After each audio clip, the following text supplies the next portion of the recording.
Assalamualaikum warahmatullahi wabarakatuh. Di sini saya akan menjelaskan tugas resum dampak COVID-19 pada pangan dan gizi.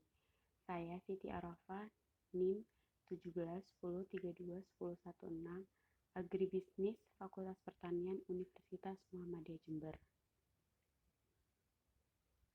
Bermula dari kota Wuhan, tepatnya di Tiongkok, virus jenis baru ini telah menyebar ke berbagai belahan negara di dunia yang menyebabkan timbulnya penyakit coronavirus disease 2019 atau yang disebut juga dengan COVID-19.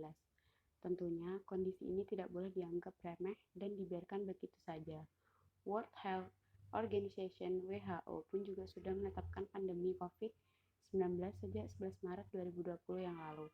Pandemi sendiri merupakan sebuah epidemi yang telah menyebar ke berbagai benua dan negara, umumnya menyerang banyak orang. Perubahan tingkah laku dan pola hidup masyarakat turut berpengaruh pada tingkah laku ekonomi.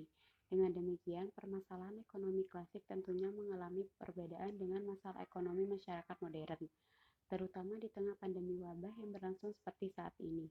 Wabah tersebut turut pula melumpuhkan perekonomian negara bahkan di dunia. Hal ini merupakan salah satu bentuk masalah ekonomi modern yang sedang berkembang pada saat ini. Permasalahan ekonomi tersebut menyangkut pelaku produksi, kemudahan untuk mendapatkan bahan baku, serta tingkat konsumsi yang turut serta berubah seiring dengan perkembangan wabah COVID-19 yang saat ini sedang dihadapi. Proses produksi yang terus berkelanjutan sementara bahan baku semakin sulit didapatkan. Situasi pandemi virus COVID-19 yang terjadi di Indonesia mengakibatkan ketidakpastian ekonomi, sehingga banyak perusahaan yang melakukan pemutusan hubungan kerja (PHK) kepada karyawan karena berkurangnya produksi. Situasi krisis saat ini bisa jadi membuat pengusaha tidak punya pilihan lain selain melakukan PHK, karena mereka harus menekan biaya operasionalnya besar-besaran. Pandemi COVID-19 berdampak langsung terhadap pendapatan masyarakat Indonesia. Sebanyak 84% masyarakat Indonesia merasakan adanya penurunan pendapatan. Bahkan, 3 dari 10 orang mengaku pendapatan mereka berkurang lebih dari 50% dibanding sebelum pandemi ini. Hal ini disebabkan menurunnya permintaan domestik dan konsumen rumah tangga serta rasio investasi yang rendah. Jalur pemberian purchase channel pun berubah signifikan, di mana 62% masyarakat Indonesia memilih untuk membeli kebutuhan pokok dan bahan makanan secara online dibandingkan jalur konvensional seperti sebelum pandemi. Pemerintah memprediksi angka kemiskinan pasca pandemi virus corona atau COVID-19 akan meningkat ke 10 hingga 12% dari saat ini di angka 9,2%. Kebijakan tiap-tiap negara dalam mencegah penyebaran COVID-19 turut berimplikasi pada baik kebijakan pangan maupun kebijakan produksi mereka. Sejumlah negara mengalami kesulitan mempertahankan produktivitas mereka. Selain produktivitas terganggu, rantai pasar terganggu karena adanya kebijakan larangan perjalanan. Kebijakan ini membatasi operasional pelabuhan, truk pengangkut, sampai penerbangan yang berperan penting dalam mendistribusikan pangan lintas wilayah dan negara. Pada akhirnya, pandemi ini tidak hanya mengancam keselamatan kesehatan masyarakat, tapi juga meneror aspek lainnya, terutama upaya pemenuhan kebutuhan pangan, dimulai dari produksi, distribusi, hingga konsumsi. COVID-19 menyebabkan penghasilan masyarakat merosot drastis, tentu menyebabkan gangguan akses pangan. Berbagai bantuan pemerintah, semisal program pembagian sembako ataupun program Keluarga Harapan (PKH), untuk sementara dapat menjadi penolong untuk mengatasi situasi kurang pangan yang mungkin terjadi di tingkat keluarga.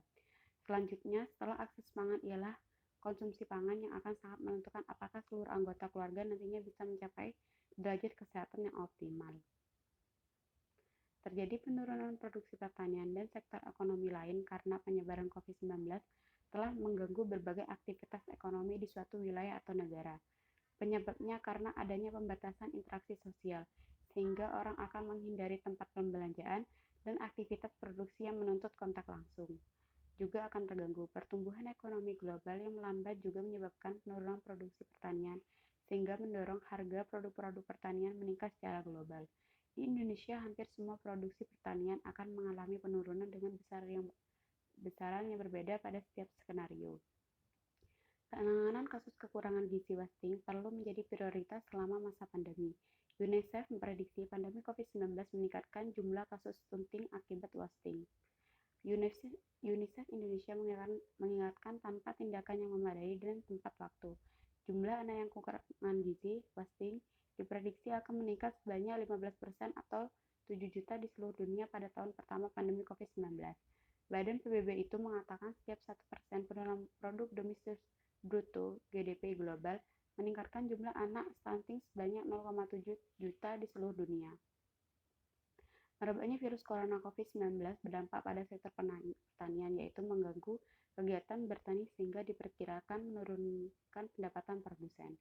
Tertundanya aktivitas usaha tani berupa pengembangan budidaya tanaman pangan dan hortikultura saat ini karena petani merasa takut pandemi COVID-19, sehingga menyebabkan tertundanya produksi pertani dan dapat menyebabkan menurunnya volume produksi saat ini. Dengan itu akan berpengaruh terhadap menurunnya pendapatan petani. Selanjutnya, permintaan pasar atau konsumsi terhadap komoditi pertanian saat ini juga mulai menurun dan melemah. Dengan begitu, dipastikan berpengaruh terhadap pendapatan petani. Dengan kondisi yang saat ini, sejumlah strategi dan upaya pihaknya lakukan untuk mengatasi dampak dari pandemi COVID-19 seperti memaksimalkan sektor budidaya tanaman pangan dan hortikultura sesegera mungkin. Sekian presentasi dari saya, kurang lebihnya mohon maaf.